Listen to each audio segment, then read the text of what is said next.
ఈ టెంపుల్ చాలా పురాతనమైనదిలా ఉంది. దీని స్పెషల్ ఏంటి శాస్త్రి? మన పూర్వీకులు రాసిన తాళపత్రాలు ఇక్కడ ఉంటాయట. అందులో పాస్ట్, ప్రజెంట్, ఫ్యూచర్ జన్మల గురించి వ్రాసి ఉంటాయట. అందుకే డాక్టర్ మనల్ని ఇక్కడికి వెళ్ళమని ఉండుంటారు. ఇదంతా నీకెలా తెలుసు? గూగుల్ తల్లి ఉంది కదరా, అందులో వెతికా అంతే.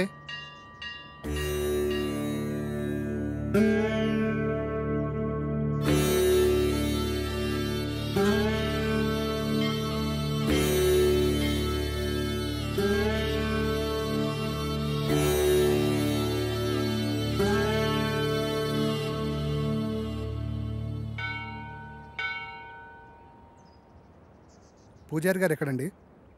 అదిగో అక్కడ ఉన్నారుగా. నమస్కారం. నమస్కారం గురుగారు. డాక్టర్ పంపింది వీళ్ళని అనుకుంటా. నాయన మీ సమస్య ఏమిటి? స్వామి, వీడు నా స్నేహితుడు. వీడిని కలలో ఒక అమ్మాయి చంపేస్తుంది. అది కూడా పంచభూతాల సహాయంతో. 5వసారి నిజంగానే చంపేశానంటుంది. ఏది బాబు, నీ చేయి చూపించు.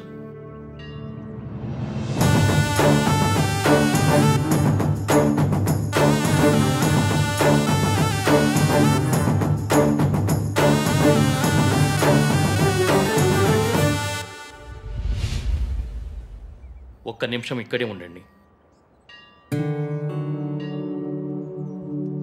అదేంటి ఏం చెప్పకుండా లోపలికి వెళ్ళిపోతున్నాడు?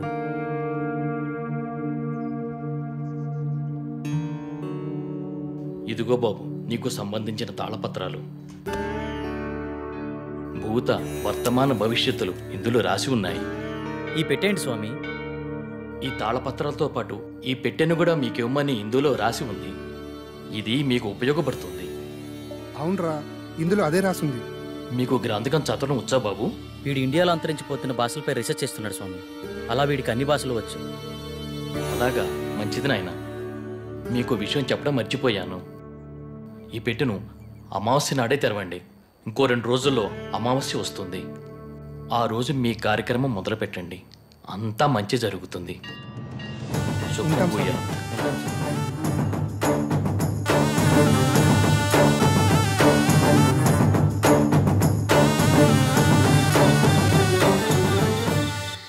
గురువుగారి ఫోన్ కలవట్లే కదరా, ఏం చేద్దాం? నా ప్రాబ్లంకి సొల్యూషన్ దొరుకుతుందని తెలిసిన ఏ అవకాశాన్ని నేను వదులుకోలేను. గురువుగారు వచ్చేంత వరకు ఆగుదామా? మీ గురుగారు వచ్చేంత వరకు ఎదురు చూడడానికి ఆయన వెళ్ళింది గుడివాడ కాదు, లండన్. అతని కోసం ఎదురు చూడడానికి నేను చేసేది నా పెళ్లి పనులు కాదు, చావు నుండి నన్ను నేను రక్షించుకోవడానికి నేను చేస్తున్న పోరాటం. ఇది ఏ లాంగ్వేజ్ అర్థం కావడం లేదు. దీన్ని దేవనాగరి లిపి అంటారు. ఇందులో నీ పాస్ట్, ప్రజెంట్, ఫ్యూచర్ జన్మల గురించి రాసి ఉంటుంది. నీ పూర్వజన్మ గురించి తెలుసుకుందామా? వాటి గురించి ఎందుకురా, ముందు ఈ జన్మ గురించి, నా ప్రాబ్లం గురించి, దానికి సొల్యూషన్ దొరికే ఛాన్స్ ఉందేమో చూడు. ఓకే ఓకే, అవకాశాలు చాలా తక్కువ కనిపిస్తున్నా చిన్నప్పుడే పితృయోగం, విదేశాల్లో విద్య, జన్మతః శ్రీమంతుడని నీ గురించి చాలా క్లారిటీగా రాసింది. కానీ స్వదేశీ ఆగమనం చేసిన 25 సంవత్సరాల తర్వాత ఒక పెద్ద దోషం వల్ల నువ్వు చనిపోతావని రాసిందిరా. అయితే ఈ యాగం చేయడం వల్ల ఈ దోషాన్ని కొంతవరకు నిర్మూలించే అవకాశం ఉందని ఇందులో రాసిందిరా. ఆ యాగాన్ని ఎలా చేయాలి? అందులో ఏమైనా రాసుందేమో చూడు. ఇందులో యాగం గురించి అయితే ఏం లేదు, ఇందులో ఉందేమో చూద్దాం.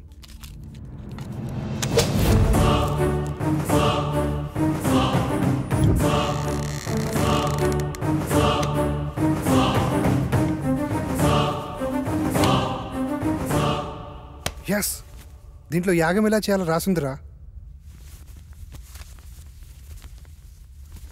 అదలా ఇవ్వు. ఈ యాగం చేయాలంటే నీతో పాటు ఇంకో 4 కావాలి. 5 మంది కలిసి ఈ వస్తువులను ఉపయోగించి పంచభూతాలతో తమ ఆత్మలను మమైకం చేసి అష్టదిక్పాలకుల సాక్షిగా 13 దశలలో ఈ యాగాన్ని పూర్తి చేయాలట. ఇది మొదటి నియమం. ఈ యాగం చేస్తున్నంత కాలం ఈ ఇంటిని సురక్షా కవచంతో బందీ చేయాలట. అందుకు సంబంధించిన వస్తువులన్నీ దీంట్లోనే ఉన్నాయంట. ఇది 2వ నియమం. ఈ యాగ సమయంలో అనిమయ కర్మల వల్ల కొన్నిసార్లు పిచ్చివాళ్ళు అయిపోవచ్చు, ఒక్కొక్కసారి చనిపోవచ్చు కూడా. అందువల్ల జాగ్రత్త వహించండి అని కూడా రాసుంది. ఓకే, ఎప్పుడు స్టార్ట్ చేద్దాం? ఎప్పుడంటే అప్పుడు కాదు, ఇంకో 2 రోజుల్లో అమావాస్య ఉంది. అప్పుడు దాకా ఇంటి చుట్టూ రక్షణ వలయాన్ని ఏర్పాటు చేద్దాం.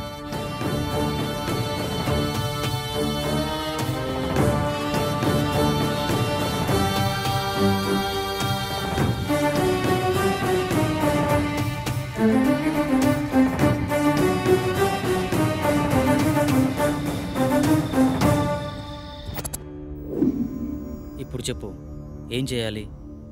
ఈ మొత్తం యాగాన్ని ఎలా పూర్తి చేయాలి?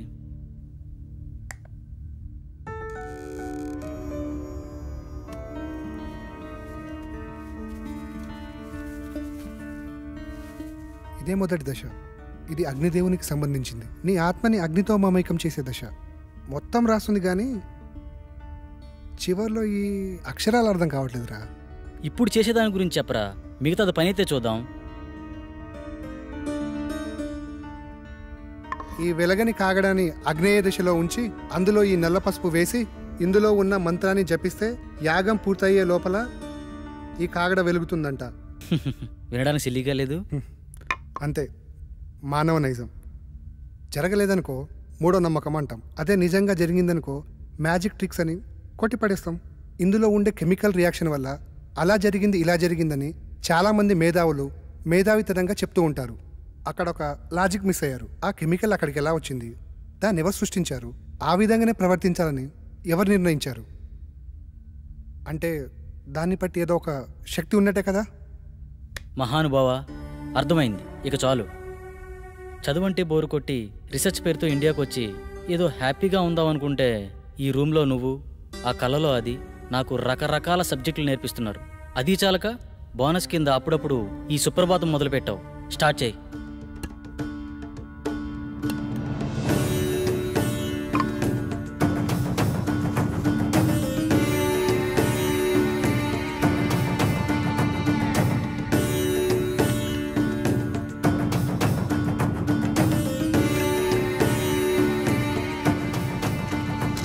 వెలిగించు.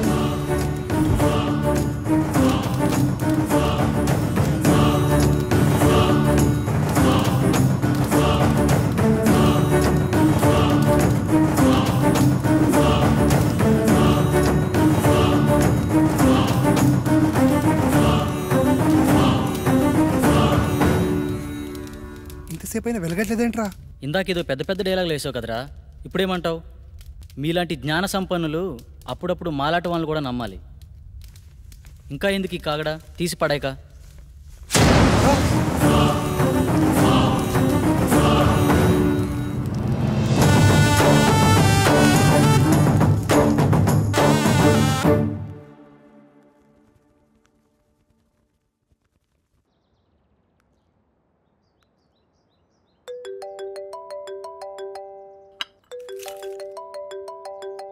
హలో అమ్మా. బాబు ఎలా ఉన్నావు? ఫోన్ కూడా చేయట్లేదేంట్రా?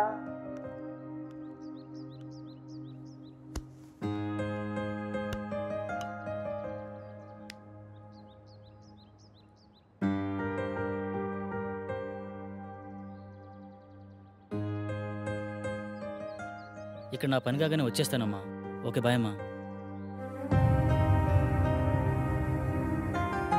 కల్లో నాకు ఇలా జరుగుతుందని అమ్మకు తెలియకూడదు.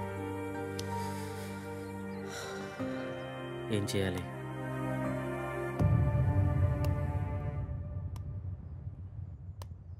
మొదటి దశ సక్సెస్ అయినందుకు హ్యాపీగా ఉండకుండా ఇలా డల్గుండవేంట్రా? రాత్రి జరిగింది నిజమైతే నా కళ కూడా నిజమే. అంటే నేను చనిపోవడం కూడా నిజమే కదరా. ఇన్ని రోజులు నా కళ నిజమా కాదా అని డౌట్ ఉండేది. కానీ ఇప్పుడు క్లారిటీ వచ్చేసింది. నాన్న చిన్నప్పుడే చనిపోతే ఏ కష్టం తెలియకుండా పెంచిందిరా అమ్మ. నేను చనిపోతే అమ్మ పరిస్థితి ఏంటిరా? నీకేం కాదురా. లేదు, నేను బ్రతకాలి. ఐ వానా లీవ్. కమాన్, రెండో దశకు ప్రిపేర్ చేయి. చెప్పా కదరా, రెండో దశకు ఇంకోరు కావాలని. అలా మొత్తం నలుగురు కావాలరా. ఎలారా? పిచ్చోళ్లే కావచ్చు, ప్రాణాలే పోవచ్చు అన్నావు. తెలిసి అంత రిస్క్ ఎవరు చేస్తాడరా మనకి? We are also facing same problem. Shall we meet? This is Sagar.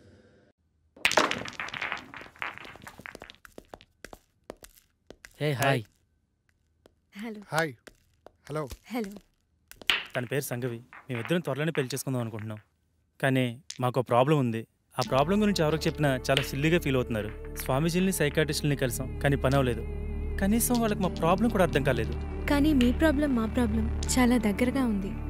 అందుకే మీతో షేర్ చేసుకుందామని వచ్చాం. ఇంతకీ ఏంటి మీ ప్రాబ్లం? లాస్ట్ మంత్ తన బర్త్డే నాడు స్పెషల్గా సెలబ్రేట్ చేద్దాం ప్రిపేర్ చేస్తున్నాను.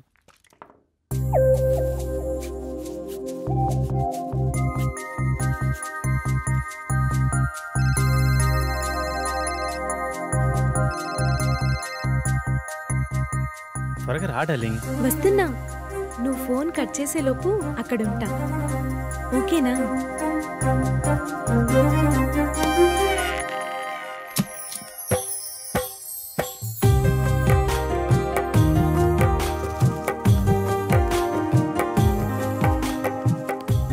This is so beautiful. చాలా బ్యూటిఫుల్గా ఉంది. ఏంటి ఇద్దరమేనా? ఎవరు రాలేదా? మనుషులు కాదు కదా, మన ఇద్దరి మధ్య గాలి కూడా రాకూడదు. బేబీ పుట్టిన టైం అయిపోయింది. దా కేక్ కట్ చేద్దు కానీ.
ఒకసారి చెప్తే అర్థం కాదా నీకు?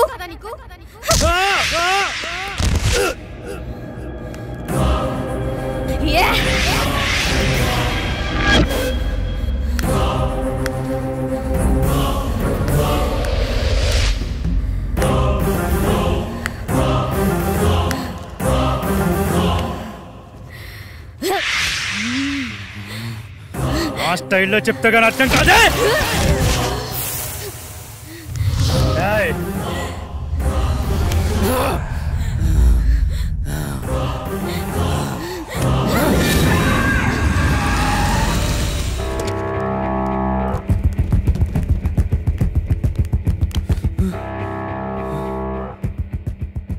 నాకు చాలా భయంకరమైన కల వచ్చింది సాగర్.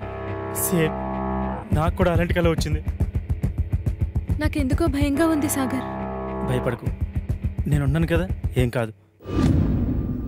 అప్పటి నుండి మేమిద్దరం ఎప్పుడు కలవాలన్న ఆలోచన మా మైండ్లో వచ్చినా ఇలాగే జరుగుతుంది. అది బాస్ జరిగింది. అది యాదృచ్ఛికమా లేక కల్పితమా నిజమా అర్థం కాక పిచ్చెక్కిపోతుంది. మా ప్రాబ్లం మీ ప్రాబ్లం ఒకేలా ఉంది కదా, దీనికి సొల్యూషన్ ఏమైనా ఉంటుందా? ఖచ్చితంగా ఉంది. మీరు నన్ను నమ్మితే నా దగ్గర ఒక మార్గం ఉంది.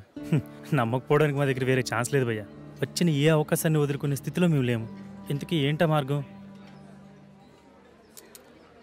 మీరు ఒకసారి నాతో రండి.